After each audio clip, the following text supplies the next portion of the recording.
Hey guys, this is Crystal, also known as Mystic Guys. Welcome back to my channel. Thank you for watching. Today I want to read a story actually.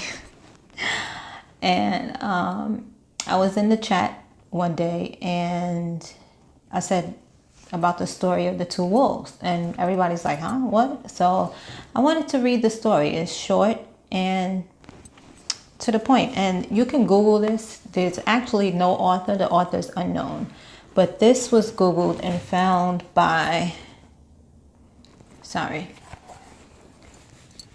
Dean Young. December 11th, actually, my birthday. You can Google, it says The Fight of Two Wolves Within You, but you can Google The Fight of Two Wolves, I believe it is, and it'll come up. An old Cherokee is teaching his grandson about life. "A fight is going on inside me," he said to the boy. "It is a terrible fight, and it is between two wolves. One is evil.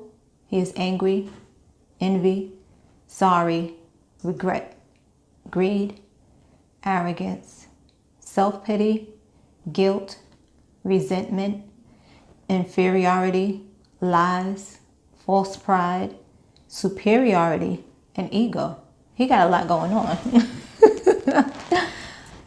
He continued, "The other is good.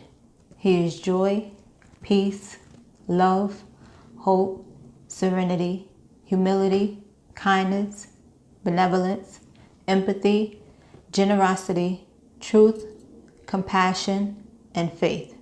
The same fight is going on inside you and inside every other person too." The grandson thought about it for a minute and then asked his grandfather, "Which wolf will win?" The old Cherokee simply replied, "The one you feed. The one you feed." The best way to resist the evil wolf and feed the good wolf is by mastering your habits. Before you read any further, and he gives a link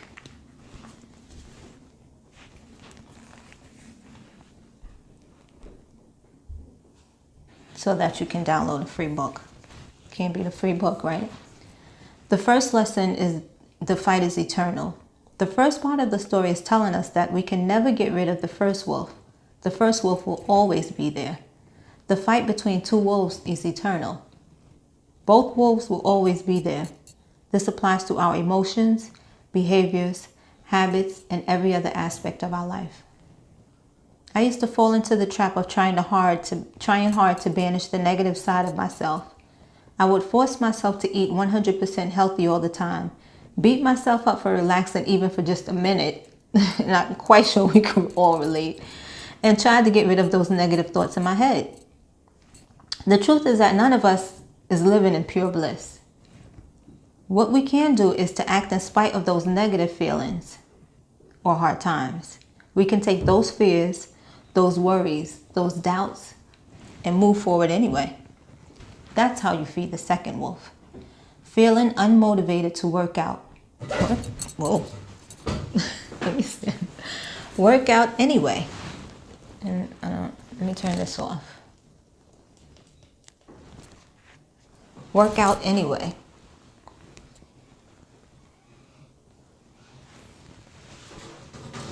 Not feeling confident in your upcoming sales presentation. Do it anyway. Not happy with your spouse? Show him or her you love. Your love. Imagine if we're paralyzed by the first wolf, by doing nothing, accomplishing nothing, and getting nowhere. Because that's actually what happens. It doesn't say that, but I'm saying that's actually what happens.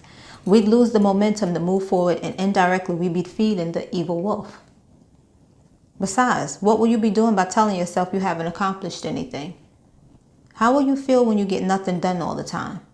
How would you feel? You won't just stop at where you are. You'll be moving backward. And the evil wolf will get stronger day by day. Small actions build momentum. Now start telling yourself you're worthy.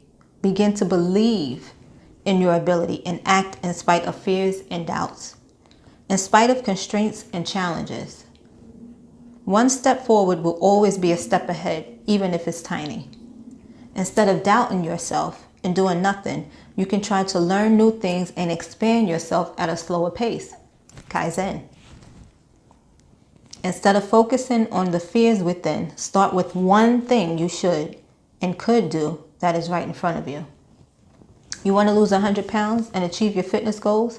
Start by walking 15 minutes a day, if you haven't yet. Then start learning squats and maybe push-ups with your body weight and make slow progress from there. You want to build a community with a vast difference or vast audience? Focus on delivering quality content and start building one audience at a time. YouTube.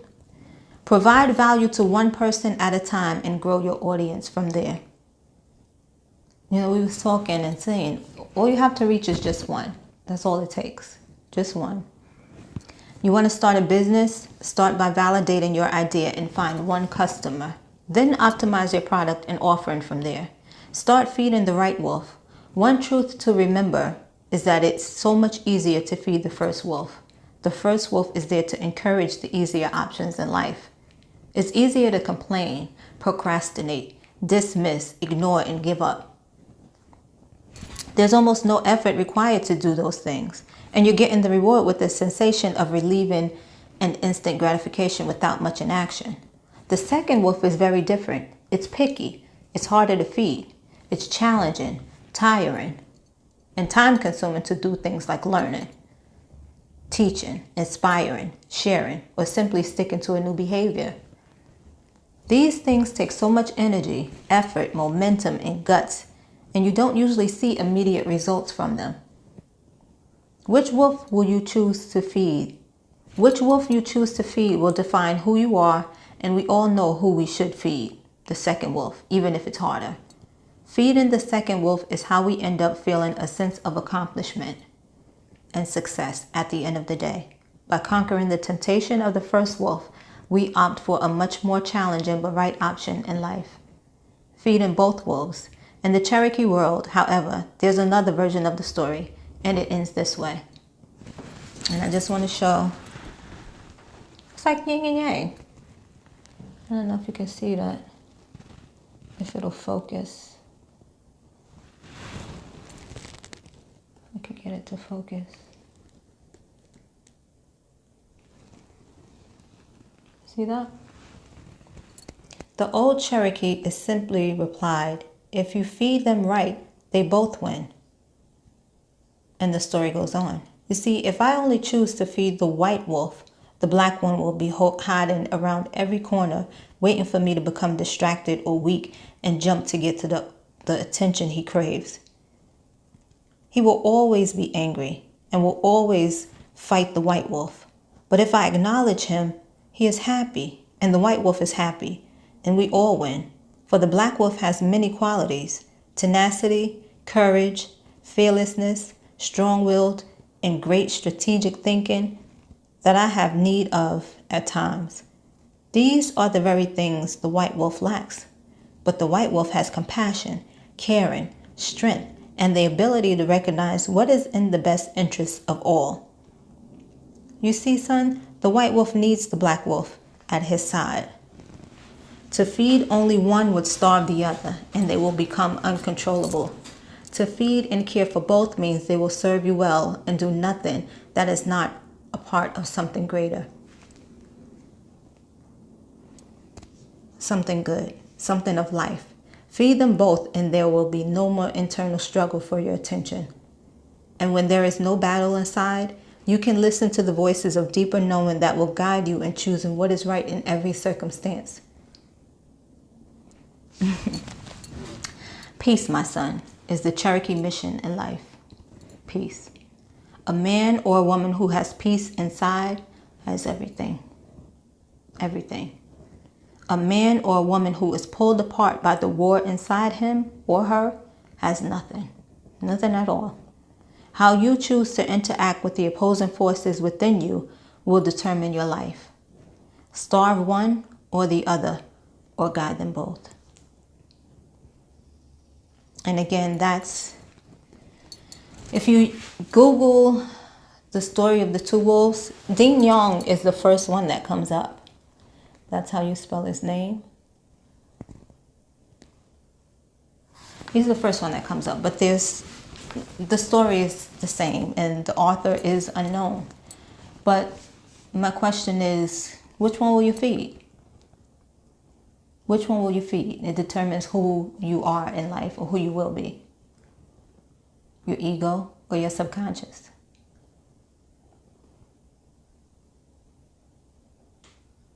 You choose. Which one will you feed? Which one will you feed? Your conscious or your subconscious? Will you let the ego win?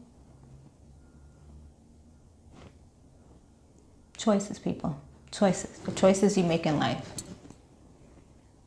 That's the question for today. Which one will you feed? Enjoy life. Hit the like, subscribe, ring the bell, shout outs below. I love you all. Enjoy life. Have a fantastic day.